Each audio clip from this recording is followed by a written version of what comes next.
before demons walked the earth, before Lucifer's rebellion shook heaven. There was another fall, one quieter, one buried, one they didn't want you to remember. It's not in most Bibles. You won't hear it in sermons or see it in stained glass. But if you dig deep, past the canon, beyond the councils, into the shadows of the old texts, you'll find it. A story of angels who weren't cast down, but came down, willingly. They were called the Watchers, heaven's observers, sent to guide humanity from afar. They weren't meant to interfere. They were meant to observe, to watch, nothing more. But they saw too much, and wanted more than they were allowed to have. They broke ranks, they made oaths, and they fell in love, or maybe just lust. And when they crossed the line, the damage wasn't just spiritual, it was biological. Their defiance altered the course of humanity forever. The Book of Enoch tells this story, a text once cherished, later banned. In it, angels walk among men, giants roam the earth, knowledge spreads like poison. And the punishment was eternal, terrifying, and cosmic. This isn't just a story about rebellion. It's about consequences, about what happens when divine beings step out of line, not in war, but in desire. And though it's been erased from doctrine and hidden away, it's still out there, whispered in occult circles, preserved in Ethiopian scripture, echoed in apocryphal texts. This is the story of the Watchers, the angels who chose earth and betrayed heaven. Long before they fell, before they made the choice that would seal their fate, the Watchers were trusted, appointed, divine. They weren't like the archangels who carried swords of fire. They weren't thrones or dominions enforcing cosmic order. The Watchers had a quieter role. They were sent to earth not as rulers or warriors, but as observers. According to the Book of Enoch, these angels were dispatched by God to monitor humanity in its early stages. The world was still young. Mankind had just begun to walk upright, build shelters, raise families. It was a delicate time, full of wonder, but also risk. Heaven, it seems, wasn't willing to leave that new creation entirely alone. So the Watchers were stationed on earth, not in glory, not on thrones, but close enough to see, far enough not to touch. They weren't to interfere, only to keep watch. Think of them like divine sentinels, assigned to ensure the world didn't spiral into ruin, but also warned never to cross certain lines. Genesis 6 hints at this, just 4 verses. It never uses the word watcher, but it calls them the sons of God. And it tells us this: they saw the daughters of men, that they were fair, and took them as wives. That's all we're given. No names, no consequences, no details. But in the Book of Jubilees, the story expands. It confirms that angels descended and defiled themselves with mortals. It warns of the coming judgment. It echoes the Enochian claim that these angels abandoned their post. Their point of descent was said to be Mount Hermon, a real-world mountain range straddling ancient Israel, Lebanon, and Syria. According to Enoch, it was here the Watchers made their pact, but that's jumping ahead. For now, picture them still pure, 200 angels stationed just outside the world of men, invisible, silent, watching the rise of early civilization. They watched humans gather firewood and build shelters. They watched them learn to speak, to worship, to fight. They watched them laugh. They watched them mourn. And eventually, they watched too closely. They weren't meant to love. They weren't meant to want. But proximity does strange things, even to angels. And the longer they stayed, the harder it became to draw the line between watching and desiring. The first sin wasn't pride. It wasn't wrath. It was lust. The kind that begins in silence and ends with an oath that echoes through history. Before they were remembered as cautionary tales, the Watchers were something else entirely. Divine, appointed, trusted. As mentioned earlier, their role wasn't to command or to punish. They weren't archangels or heavenly judges. They were something more subtle and, in some ways, more intimate. The Watchers were sentinels assigned to Earth with one specific purpose: to observe. The term most often used for them, Irin in Aramaic, means those who are awake. It's a name that implies constant vigilance. They were the eyes of heaven on earth, the quiet link between the divine and the human, always watching but never interfering. In later traditions, they were also called the Grigori, meaning watchers or guardians. Very few ancient texts describe their appearance in detail, but by virtue of their origin, the Watchers were still angels, celestial beings marked by presence, not physicality. They likely appeared in a form that was radiant and awe-inspiring, something that set them apart from the world around them without overwhelming it. Some esoteric traditions describe them as tall, robed figures of light, often faceless or expressionless, beings who saw everything, felt little, and moved rarely. Their defining characteristic was their eyes, always open, always watching. They didn't blink, they didn't sleep, their role didn't allow for rest. The Watchers were never meant to shape history. They weren't here to lead or interfere. Their presence was precautionary, assigned to oversee the development of early human civilization during its most fragile stages. At first, the Watchers fulfilled their task with discipline. They remained unseen, unmoving, and obedient. The divine wasn't supposed to entangle itself in mortal affairs. Their stillness wasn't apathy, it was restraint. In fact, what made the Watchers special wasn't their ability to act. It was their choice not to. They watched civilizations rise, languages evolve, and tribes spread across the earth, all without lifting a hand. They were present in every era but never part of any one culture. They existed beside history, not within it. Even though they were passive by design, the Watchers still carried with them the full weight of heaven's knowledge. They understood the stars, the movement of seasons, the properties of plants, the structure of the earth, and the potential of fire. They knew far more than the humans they observed, and that was by design. But their wisdom was never meant to be shared. The Watchers held secrets, divine techniques, sacred knowledge. It wasn't about spells or sorcery, not yet. But it was potential. And in the wrong hands, even potential can become peril. What mattered wasn't what they could do. It was what they were willing to hold back, because power, when restrained, is still power. It didn't happen all at once. There was no clash of wings or roaring rebellion. No open defiance, just a decision, slow, quiet, deliberate. The Watchers were never supposed to feel, but what began as fascination turned into something deeper. They saw the daughters of men, mortal women with mortal beauty, and they wanted more than to observe. They wanted to be with them, to walk beside them, to take them as wives, to become something more than angels. It was Semjaza, one of the Watchers' leaders, who voiced what the rest were too afraid to say. In the Book of Enoch, he steps forward, not as a villain, but as a leader of those caught in the same temptation. He told them plainly, "I fear you will not indeed agree to do this deed, and I alone shall have to pay the penalty of a great sin." And so, on Mount Hermon, they bound themselves by an oath. 200 angels, one decision, no turning back. They made a pact, sworn under the stars and sealed with the weight of eternity, that if one fell, they would all fall. If one took a human wife, they all would.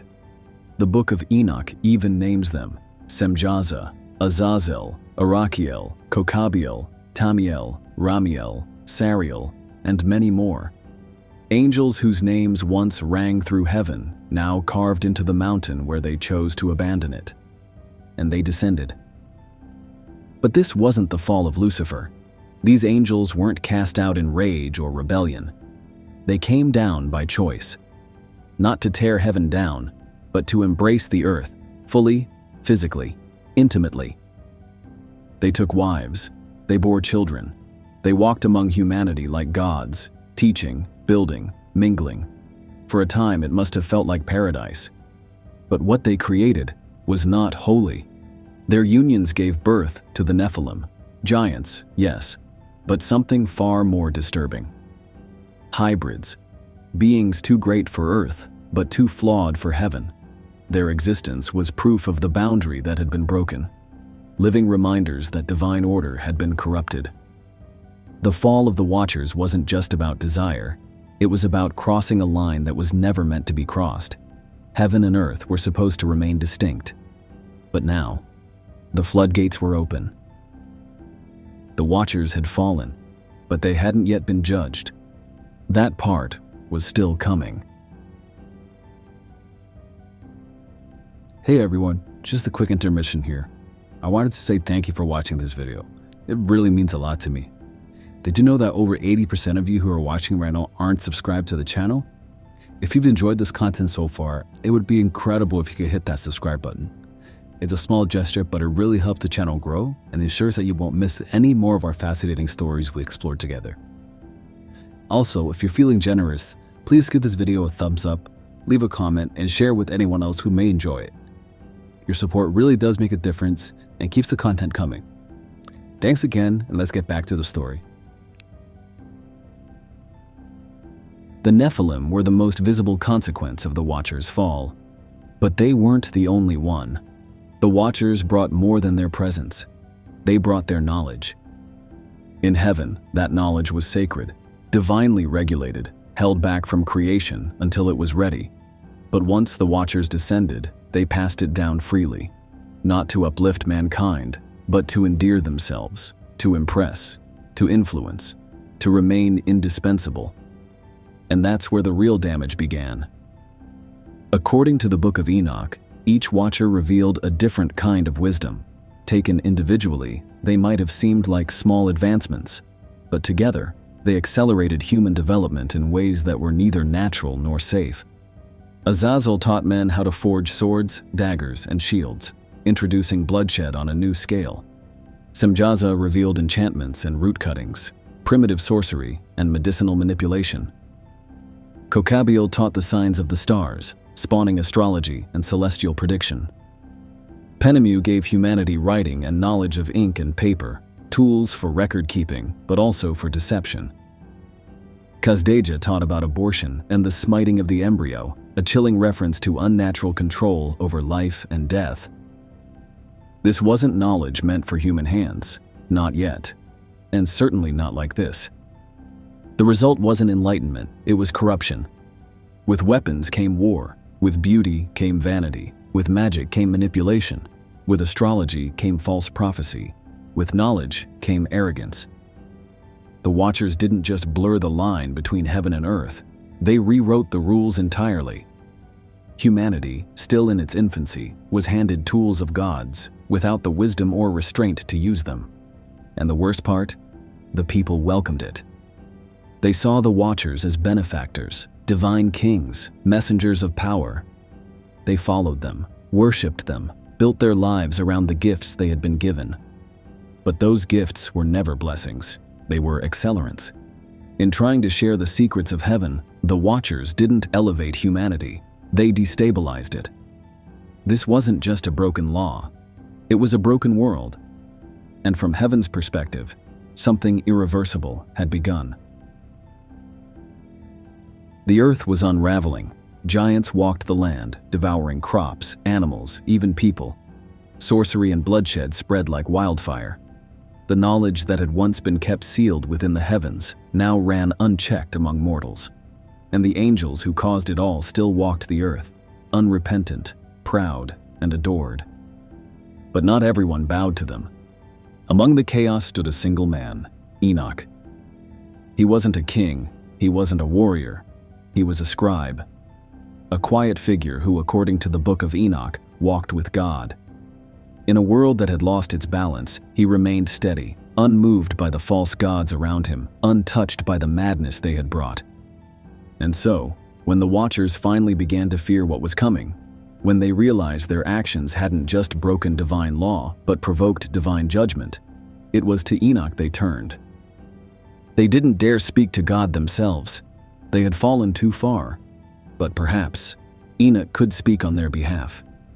He became their messenger, their last chance at mercy. And he agreed, not for their sake, but because judgment was already closing in and someone had to carry the truth. Enoch's journey wasn't physical, it was visionary. The texts describe him being taken through the realms of heaven by angelic guides like Uriel and Raphael, ascending through layers of light and fire until he stood before the presence of the Most High. What he saw there terrified him. He beheld prisons of flame reserved for angels, mountains that wept blood, stars bound in chains. He saw the fate that awaited the Watchers, and the judgment that would fall not just on them, but on their children, the Nephilim, and even the earth itself. When he returned, the Watchers gathered, trembling, desperate. They begged him to read their petition aloud to God once more, to plead, to argue, to apologize. But it was too late. The answer Enoch brought back was not forgiveness. It was a punishment. There would be no mercy. The petition had been denied. Heaven had heard their pleas, but the sentence had already been written. The Watchers had not merely broken a law, they had rewritten the course of creation, and for that, they would be made an example. The judgment came swiftly. According to the Book of Enoch, God gave his command to 4 mighty archangels, Uriel, Raphael, Gabriel, and Michael, each with a specific task in the cleansing of the earth. The worst of them, Azazel, was singled out. While Semjaza led the Watchers, Azazel had taught humanity how to craft instruments of war, swords, knives, armor, and had introduced the arts of seduction, cosmetics, and vanity.